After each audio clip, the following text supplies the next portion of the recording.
cabitaan waa cabitaan healthy ah, wuxuu u fiican yahay caloosha, maqaarka, haddana aad u macaan yahay, haddana kulligii dabiici waaye. Waad ka heli doontaan asxaabta, waana wax easy oo fudud. Kow maxaa soo qaadanee, waxaan waa qajaar, waa soo diiraa, waxaa sameynaa waxaan ku shubaa weelka aan ku shiidaayo, aad ugu fiican yahay, isaga dhanbiyo waaye, maqaarku u fiican yahay. Jab yar oo liin dhanaana ku tuujinaa, shardi ma ahan, moos aa ku dareysaa, dan waxaa ku shubaa asxaabta. Waxaan waa yoogadka aad u caloosha ugu fiican yahay runtii, weliba habeenkii markaad seexanaysa haddaad qof sacateyneeto oo liin dhanaan ku darsatid, maasha allah cajiib uu yahay.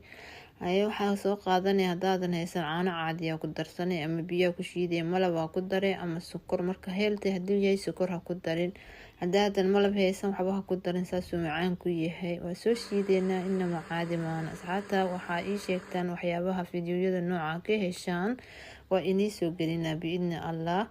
haddaad jeceshiin fiidiyoyada isqurxinta amase fiidiyoyada cabitaano cuntooyin noocii a ka heshaan biidni allah, commentiga iigu dhaafa, pagekana follow dhahaya asxaabta, channelkeenana soo booqda, subscribe dhahaya insha allah. waa kana barafaan ku daraya, kaale iska arag. cabitaankan kuleelaha qabow ku siina, waa macaan, waa nafaqo, aad u macaan yahay runtii. talaagada hadaa intaa gelisid 2 saac kadib soo saarto, culays aad u macaan, wuu sii macaanaana, cajiib waaye. marka waa in kula talina asxaabta, inta ayaan jeclaystay inaan idinla wadaago. intaan video kale ku kulmayno, assalaamu calaykum waraxmatullaahi wabarakaatuh.